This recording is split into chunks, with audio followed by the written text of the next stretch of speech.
నమస్తే అండి అందరికీ. నేను మీ Madhavi Krishna. Welcome to my channel Madhavi Krishna's Navarasa Kathamalika Telugu audio stories. ఓయ్ పిల్ల నీ గొప్పేంటి 20వ భాగం. ఎవరు రాస్తారు జాతకాలు?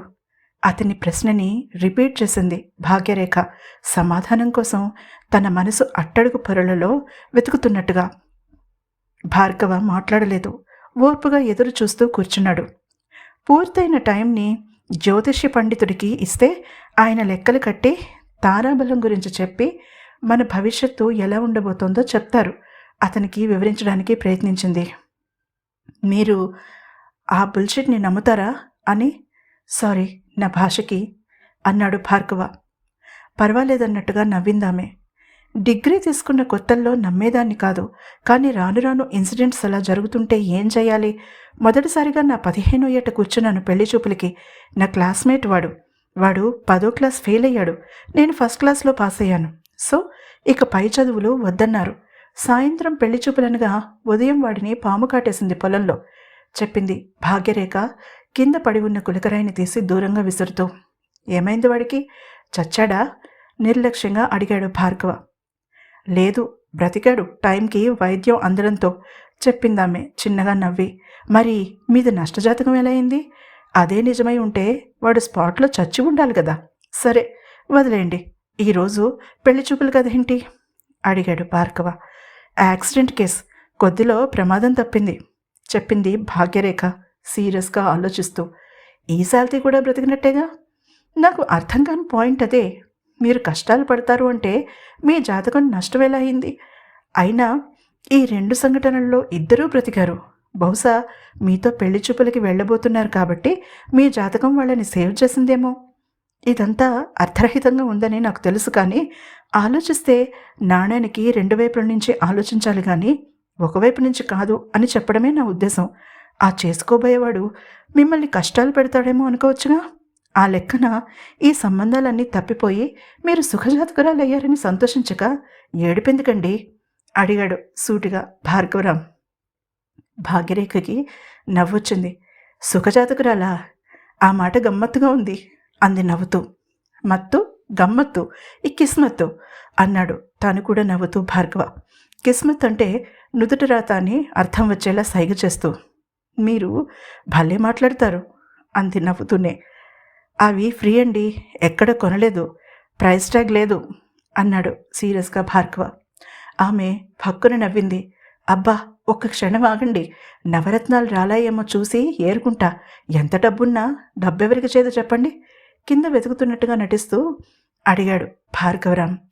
ఆమె నిమిషం పాటు ఆపకుండా నవ్వుతూనే ఉంది. కనుపాపలకి అడ్డు వచ్చిన సన్నని నీటితెర చుక్కల రూపంలో చెంపలని ముద్దాడుతుంటే అతను ఇచ్చిన రుమాలతో సుతిమెత్తగా అద్దుకుంది భాగ్యరేఖ.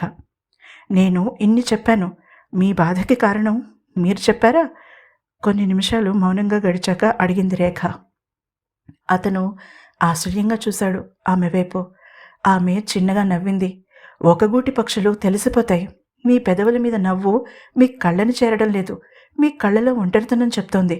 మీరు అందరి మధ్యలోనూ ఉంటారు, కానీ ఎవరితోనూ ఉండరు అంది భాగ్యరేఖ. అప్పటికీ అతను ఏమీ మాట్లాడలేదు. మనం అపరిచితులం కాదనుకుంటున్నాను నేను. బాధ పంచుకుంటే తరుగుతుందని ఇక్కడే ఈ క్షణమే అర్థమైంది నాకు. మీరు కూడా మీ బాధని పంచుకోవచ్చు నాతో, ఆ బరువు తగ్గించుకోవచ్చు చెప్పింది భాగ్యరేఖ. 5 నిమిషాల పాటు సహనంతో ఎదురు చూసింది అతను మాట్లాడతాడేమో అని. అతని నుంచి ఎలాంటి స్పందన లేకపోయేసరికి లేచి నిలబడింది. స్నేహం అనేది 2 వైపుల నుంచి ఉండాలి మిస్టర్ భార్గవరాం. ఒక్కరు చెయ్యి చాచితే సరిపోదు అంటూ వెనక్కి తిరిగి వెళ్ళబోయింది. అతను కంగారు పడ్డాడు. భాగ్యరేఖ ప్లీజ్ ఆగండి అన్నాడు లేచి నిలబడి. అప్పటికే గ్రౌండ్ స్టూడెంట్స్తో నిండుతోంది. నడుస్తూ మాట్లాడుకుందాం అన్నాడు అతను. ఆమె మౌనంగా ముందుకు అడుగులు వేసింది. టైం చూసుకుంది. 3 గంటలు కావస్తోంది. కాలేజ్ సాయంత్రం 5కి అవుతుంది. ఇంకా 2 గంటల టైం ఉంది. ఐస్ క్రీమ్ తినడానికి వెళ్దామా అడిగాడు భార్గవ ఆమెని. ఆమె అతని వైపు సీరియస్గా చూసింది. స్నేహం మొదలు పెడుతున్నాం కాబట్టి సెలబ్రేట్ చేసుకోవాలని నా అభిప్రాయం అన్నాడు చిన్నగా నవ్వి భార్గవ. నుదుటి మీదకి పడి చెమటికి అతుక్కుపోయిన జుట్టుని సవరించుకుంటున్న అతని పొడవైన వేళ్ల మీద ఆమె దృష్టి నిలిచిపోయింది కొన్ని సెకండ్లు. అతను కంఠం సవరించుకోవడంతో ఆమె చప్పున చూపు తిప్పుకుంది. నాకు ఒక పార్లర్ తెలుసు, వెళ్దామా అడిగాడు. ఆమె చిన్నగా తల ఊపింది. ఇద్దరూ కార్ పార్కింగ్ దగ్గరికి చేరుకున్నారు. లాక్ ఓపెన్ చేసి ఆమెకి డోర్ తీసి పట్టుకున్నాడతను. ఆమె చిన్నగా నవ్వి ప్యాసింజర్ సీట్లో సర్దుకుని కూర్చుంది. మెత్తని సీట్ కుషన్లా కిందికి దిగేసరికి ఆమె ఇబ్బందిగా కదిలింది. అతను తలుపు వేయబోతూ ఆమె మీదకి వంగాడు. ఆమె ఉలిక్కిపడి బిగుసుకుపోయింది. కంగారు పడకండి, సీట్ బెల్ట్ అంటూ ఆమెకి సీట్ బెల్ట్ పెట్టి చుట్టూ తిరిగి డ్రైవింగ్ సీట్లోకి వచ్చి కూర్చున్నాడు. ఆడి కారులో వచ్చి మీకు ఉద్యోగం అవసరమా? కార్ని స్టార్ట్ చేసి అతని రోడ్ మీదకి పోనిచ్చాక అడిగింది భార్గవని. అతను నవ్వాడు. ఉద్యోగం పురుష లక్షణం అన్నారు కదండి అన్నాడు. ఉద్యోగం చేస్తే పురుషులైపోతారా? ఎదురు ప్రశ్నించింది భాగ్యరేఖ. గుడ్ క్వశ్చన్ అన్నాడు ఆలోచనలో పడిపోతూ భార్గవ. ట్రాఫిక్లో లాఘవంగా నడుపుతున్న అతన్ని పరిశీలనగా చూస్తూ కూర్చుంది భాగ్యరేఖ. మామూలు మధ్యతరగతి ఆడపిల్లతను. కారు ఎక్కే అవసరం ఎప్పుడూ రాలేదు ఇంతవరకు. ట్యాక్సీ ఎక్కి వెళ్లేంత దూరం ఆమె ఎప్పుడూ ప్రయాణం చేయలేదు.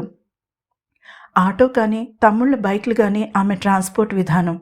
ఇప్పుడు అంత ఖరీదైన కారులో అలా ప్రయాణం చేయడం ఆమెకి ఇబ్బందిగా అనిపించింది. మీరు తక్కువ మాట్లాడతారా అడిగాడతను. ఎందుకలా అడుగుతున్నారు ఆశ్చర్యపోయింది భాగ్యరేఖ. తక్కువగా మాట్లాడేవాళ్ళు ఎక్కువగా పరిశీలిస్తారు. మీరు నన్ను నా ముఖ కవళికల్ని పరిశీలించడం చూసి అడుగుతున్నాను వివరించాడు భార్గవ. ఆమె నవ్వేసింది. క్షమించండి, అలవాటైపోయింది.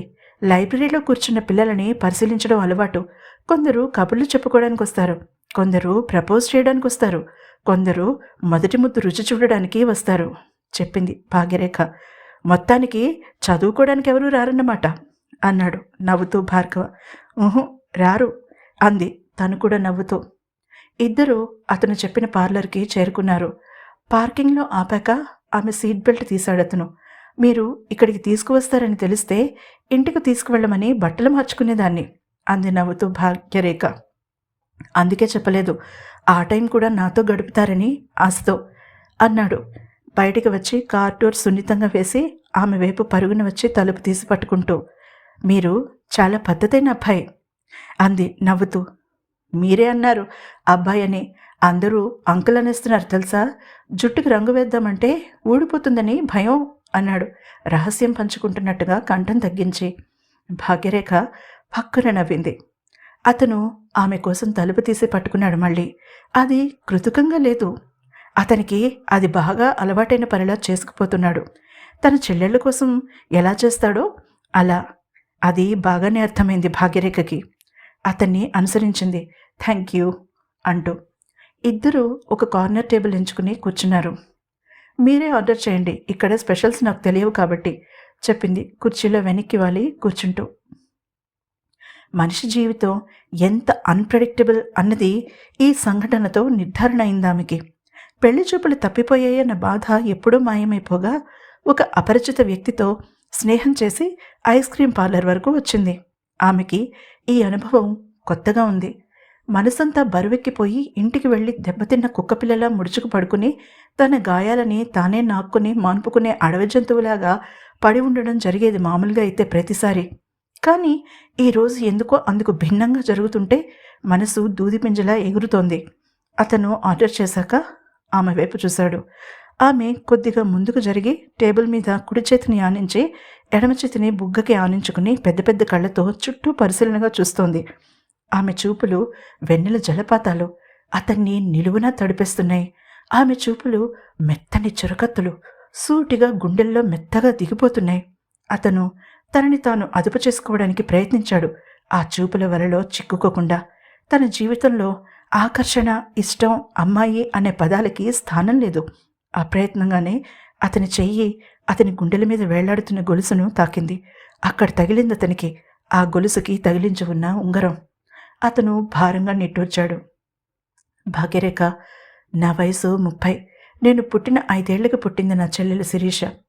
ఎత్తుకుని పెంచాను దాన్ని. కానీ ఆమెకి 7 ఏళ్లు రాగానే ఆడపిల్లకి యుఎస్లో వాతావరణం సరిపోదని తాతయ్య దగ్గరికి పంపేశారు. చెల్లెళ్ళకి దూరంగా ఉండడానికి చాలా కష్టపడ్డాను. పెంచిన మమకారం కన్న ప్రేమ కన్నా గొప్పదన్న విషయం నా తల్లిదండ్రులు ఇప్పటికీ అర్థం చేసుకోలేదు. అన్నయ్యకి చెల్లెలంటే ఒక రకమైన పొజిటివ్నెస్ ఉంటుంది. అది వాళ్ళకి అర్థం కాలేదో లేక అర్థమైన నిర్లక్ష్యం చేశారో నాకు తెలీదు అంటూ శిరీష హరిణిల స్నేహం గురించి చెప్తుంటే భాగ్యరేఖ విస్మయంతో కళ్ళు పెద్దవి చేసింది. వాళ్ళు తమ ఊరి ఆడపిల్లలే అని చెప్పాలని అనుకుంది గాని తర్వాత అతను మాట్లాడిన మాట ఆమెకి గట్టి షాక్ని ఇచ్చింది. అది ఏమై ఉంటుందో తెలుసుకోవాలంటే తప్పకుండా తర్వాతి ఎపిసోడ్ని వినండి. ఈ ఎపిసోడ్ కనుక మీకు నచ్చినట్లయితే తప్పకుండా లైక్ చేయండి. అలాగే నా ఛానల్ని సబ్స్క్రైబ్ చేసుకోవడం మర్చిపోకండి. మళ్ళీ మరొక ఎపిసోడ్ కోసం సాయంత్రం కలుద్దాం. అంతవరకు సెలవు.